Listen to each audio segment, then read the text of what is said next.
The Mountain Sports Report is brought to you by Sportswomen of Colorado. Learn more about their mission and work at sportswomenofcolorado.org. This conversation is supported by Sportswomen of Colorado, championing girls and women in sports since 1974.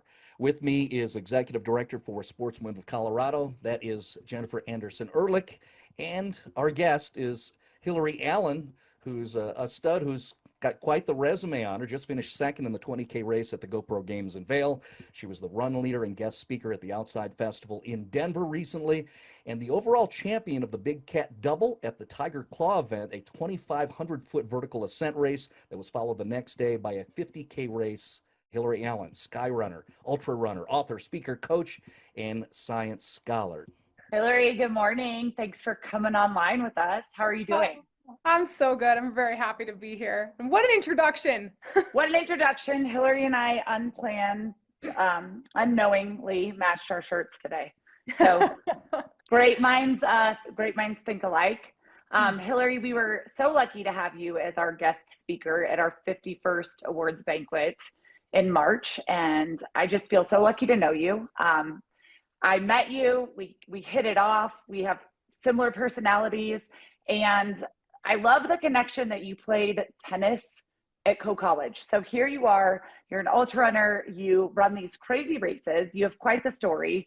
And you know, I grew up in Iowa, and we found out that you played tennis 60 miles from where I grew up. How did you land into the world of sky racing from tennis? Can you share that with us?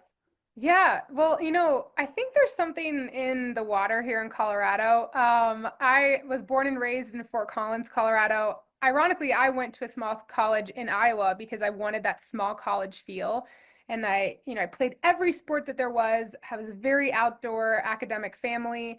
I grew up camping in the mountains, and but I'm also a scientist. So I have a master's degree in neuroscience and physiology. That was always my number one priority. But then after undergrad and college and playing collegiate tennis, I moved back home and I went to grad school, and I noticed I didn't have quite as much time or money to play tennis. And so I went to running, which is kind of just something I've always done. And I think I've really enjoyed just hard work, and I really loved that with running, you can work hard and see the results. And then it was by complete accident that I got into skyrunning. I was training for my first marathon, was coached by this Colorado legend herself, Janie Day. She had the record on the Pikes Peak ascent, and she happened to lead this run group that met a half a mile from my house at 5:30 in the morning on, 3 days a week. And that was my jump into it. And I'm the kind of person that get excited about something, I like it, I go all in. And going all in involved me joining these trail races that I really liked. They're very steep, and ended up winning the US Skyrunning Series the first year that I ran it. And then the rest is kind of history. So at the end of your first year of racing, after winning, you're number one, you get this nickname, Hilly Goat, Yeah. because you climb these mountains quickly and efficiently. Something horrific happened.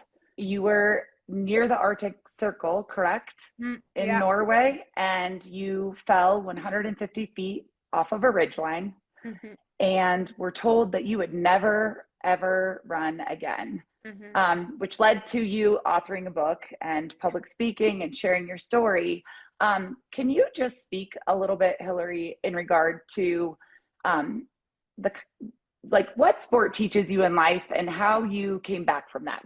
Okay, there's a lot there, but honestly, you've summed it up perfectly, because yes, I mean, I think especially as, women and girls, we're told that we have to fit a certain mold, or, you only have this number of years to be a professional athlete before, you have kids, or and then this kind of is separate. Now you're done with this chapter of your life and you kind of move on. But I've always been someone who doesn't really pay attention to the norm, and that's why I was drawn to trail running, because it was something that I could be just myself. I could be gritty, I could be angry, I could be ugly, I could just try as hard as I can, like drool coming out of my mouth, like breathing hard. And like it felt so satisfying, not for anyone else, but just for myself, like knowing that I reached the top of this climb and gave everything that I could. And when I had this fall, I couldn't give that up. That it was part of me. It's literally how I felt like I expressed myself. And I didn't have to be, I mean, coming from someone who played tennis, I didn't have to be in this pretty little package that was in a skirt and, could like play this part. Like, sure, I can be feminine, but I also have this other side of me that's very, that's just raw. And Yeah. I couldn't give up that part of me. And I think that's what sport teaches young girls, that they don't necessarily have to fit a mold. And so basically, that's what encouraged me to, when those doctors told me I couldn't run again after this big accident, it encouraged me to say, well, why not? Why not me?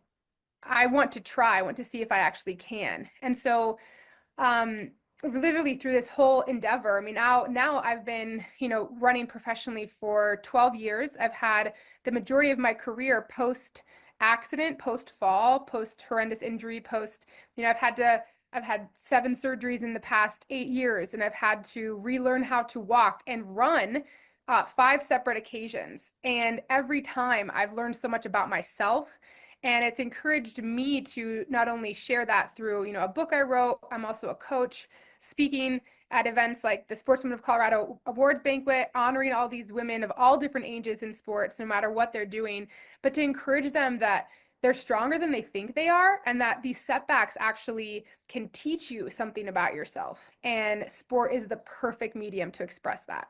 Keep in mind, coming up next as we track Hillary Allen, the Hilly Goat. Next up for her is the Broken Arrow Triple Crown in California. She's got TrailCon in the Tahoe area. Coming up in July, the Restonica 100-kilometer trail race on the island in Corsica, France, among other activities. And she is an author. Out and Back is her book. It's available online and in your local bookstores if you want to check out that publication. Jennifer Anderson Ehrlich, also a former NCAA basketball player, is your executive director for Sportswomen of Colorado. Sportswomen of Colorado has been telling these stories for over 50 years, and they're just catching up. Thanks, ladies. Thank you, Marty. This was awesome. Thank you.